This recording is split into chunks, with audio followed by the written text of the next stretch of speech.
Guys, tingnan nyo, sinubukan kong gumawa ng cheese rolls. Aba, super na-amaze naman ako dahil kahit first time ko itong ginawa, aba, kuhang-kuha ko yung sarap at lambot ng cheese rolls. At kahit nga hindi ka panadero, aba kayang-kaya rin pala natin gumawa nito. So tara, simulan na natin. Bali, gumamit nga po ako dito ng all-purpose flour, sugar, yeast, at powdered milk. Yung ating pong kompletong sangkap ay ilalagay ko na lamang po sa bandang dulo nitong ating video. Naglagay na rin po ako dito ng isang itlog at saka warm milk. Pwede pong evaporated milk, pwede rin namang fresh milk, or kung wala po, pwede naman po yung tinitimpla lang na gatas. At atin po itong mamasahin gamit po yung ating kamay.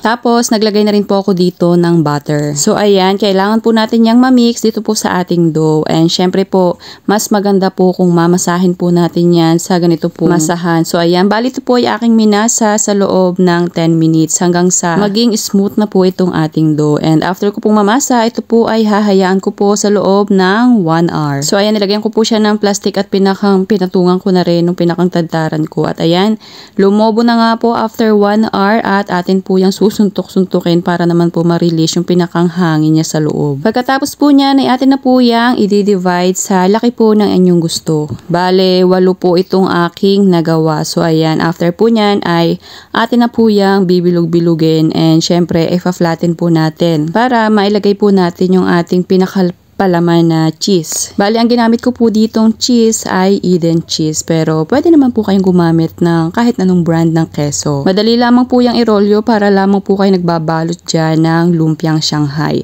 So ayan, after po nyan, ito po ay akin pa rin tatakpan at hahayan ko pa po sa loob ng 30 minutes. At ayan nga po, mas lumaki na po itong ating gagawing cheese rolls. Hindi nga lamang po pantay ang laki, pero okay lang, yan naman po ay pansarili lamang. Pinahiran ko na rin po yan ng egg wash. So ayan, habang nagpapaalsa nga po kanina ay nagpainit na rin ako ng air fryer. At lulutuin ko po yan sa loob ng 15 minutes sa 120 degrees Celsius. So ayan, after 15 minutes po, aba ay eto na, meron na tayong cheese rolls. At pinahiran ko pa nga po yan ng butter para naman po dumikit itong ating pinaghalong powdered milk with sugar. Ito po ay atin lamang pagugulungin para naman po malagyan itong pinakang ibabaw niya. So ayan, paulit-ulit nyo lamang po yung gagawin at kung umabot ka nga po hanggang dito sa part ng ating video, aba pakipusuan nyo na po itong ating recipe. And syempre, mag-comment na rin po kayo ng I love cheese rolls. Salamat po. At kung hindi ka pa nga po naka-follow dito sa aking page, ay paki-like or follow nyo na rin po.